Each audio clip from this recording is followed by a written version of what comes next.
But we can get some further reaction now from the Mayor of Greater Manchester, Andy Burnham. Thanks for being on the programme. A bit of a different interview to the one we're expecting. What is your reaction to the sacking of Nadhim Zahawi?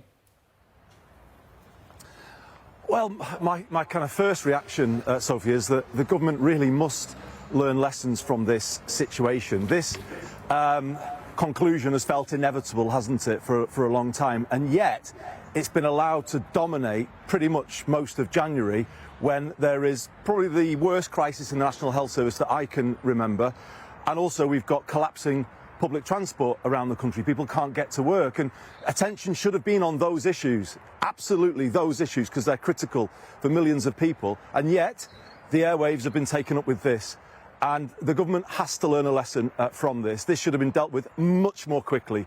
Mr Zahawi should have been asked to step aside even from his role before the conclusions of this inquiry, because it shouldn't have been allowed to dominate in this way. And as we can see, it's not just this now, there are other investigations ongoing as well. So they must learn lessons from this and get government focus where it needs to be on the very serious situation that there is out there for millions of people struggling with the cost of living crisis, ambulances queuing outside of hospitals, train timetables that are just non-existent in large parts of the country. Those are the things that the British public urgently need their government to focus on.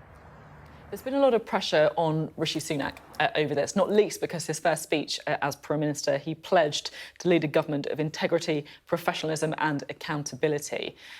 Is there an argument that by sacking Nadhim Zahawi in this way, as soon as he got the conclusions of the report, not allowing him the right to resign himself, he is showing strength on the issue? Well, no, I think the mistake that he made I've already pointed to, which is he should have asked Mr Zahawi temporarily to step aside from his role while this investigation was going on, so that it wouldn't dominate in the way that it has done, and that was not done. And that's why I say the government does need to look at the way it's handled this and do things very differently. It's become a bit of a hallmark of this government, hasn't it, where we've had the bullying allegations against ministers just rumbling away all of the time. And the problem with that is it takes sort of much needed oxygen away from the issues that need to be debated. And this is one of the things that frustrates people about Westminster. It will obsess on something like this, but it will largely ignore the fact that the timetable on the main railway line in this country that links the main cities of this country collapsed yesterday.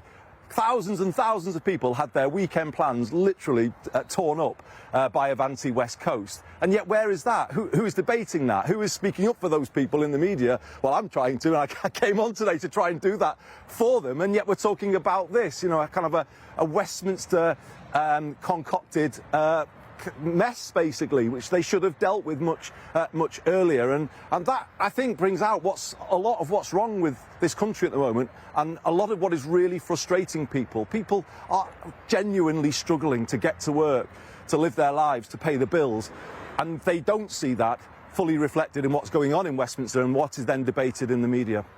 I can feel your frustration at not being able to talk enough in this interview about trains, buses, and, you know, the area that you represent. You'll forgive me, because this is quite a big breaking story that we weren't expecting on a Sunday morning. But shouldn't you go with that, though?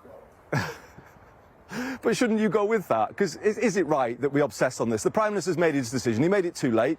But should we now go on to what's going on in the National Health Service and on the railways? I don't know. I mean, I think this is the problem. And we repeatedly get ourselves into these Westminster dramas that actually take attention away from the things that most people are really, really frustrated about. So would you like then a line to be drawn under this now, for Labour to stop, you know, attacking the Prime Minister for it, for people to say, look, you know, the decision's been made, let's move on, let's talk about other things? No, I think it should do two other things today. I think it should deal with the Dominic Raab situation in the way that I've described. That isn't going away. Well, that investigation is ongoing. It's important to hear everyone who wants to give evidence, right? Exactly, but when ministers are subject to serious investigations like that, I think they should temporarily step aside from their roles. The Boris Johnson situation needs to be dealt with. Questions need clearing up. But by failing to do that, they then dominate. And that's the issue that I'm kind of raising, I guess, here. You know, from our perspective, we're trying to keep public transport going. We're trying to support colleagues in the NHS. You know, we're trying to resolve some of the disputes out there in the fire service, and yet those things are much bigger than this, but they are going really sometimes unreported. I often see people saying that on social media. Who is speaking about the fact that I can't get a train to London today and my life has been completely turned upside down? And I don't know, I just think we're living in very strange times where the disconnect between what's going on in Westminster and the rest of the country is getting bigger and bigger. People are getting more and more frustrated about it, and the government really needs to hear that, and it needs to sort of deal quickly with these things and put them to one side and get the focus back on where it should be. I'd love to know how much time has been taken up in Downing Street and Whitehall this week dealing with this situation. I bet they've spent more time on this than they have on the other things that I've mentioned. You talked a lot about trains. I would like to talk to you about strikes as well while we have you. Of course, teachers walking out on rolling strikes from next week. Do you support them? I do support people who have struggled to pay their bills. You know, you can't say it's wrong for someone who's had real terms pay cuts for years and then finds themselves in a cost of living crisis to try and protect themselves. What I would say is it should never come to this. What happened to getting around the negotiating table and sorting things out? That's how things used to be done, and it's how things should be done. Always in these situations, it's never the case that one side should get everything that they want and the other side's completely wrong. There's always a negotiation to be had. And what I've observed at the moment, there's a sort of culture of letting issues rumble on and playing the politics of the situation, trying to turn the public against the nurses or against the teachers or against the paramedics and the firefighters, rather than actually sitting down and solving things. You know, these problems on the railways, Sophie, they are entirely fixable. They could be fixed tomorrow, and yet they are allowed just to rumble on and rumble on.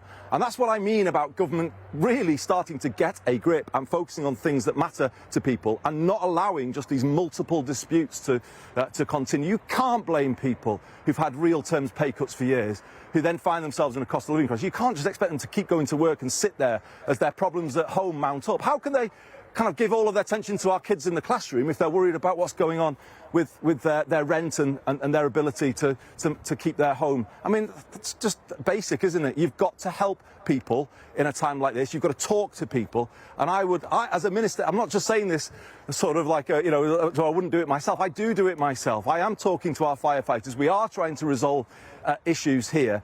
You know, we used to have a culture of that in this country, didn't we? It used to be called beer and sandwiches and smoke-filled rooms and all of that. What's happened to fixing things, negotiating and getting the country functioning again? It seems somehow that's out of fashion, and it really shouldn't be. OK, thanks so much for being on the programme, Mr Burnham. I promise that we're going to invite you on again sometime soon to talk about some of the issues that I know we were planning on doing this morning. Trains and buses next time. Yeah, we will do more questions on thanks, trains Sophie. and buses. That's a promise. Andy Burnham, thank you very much indeed.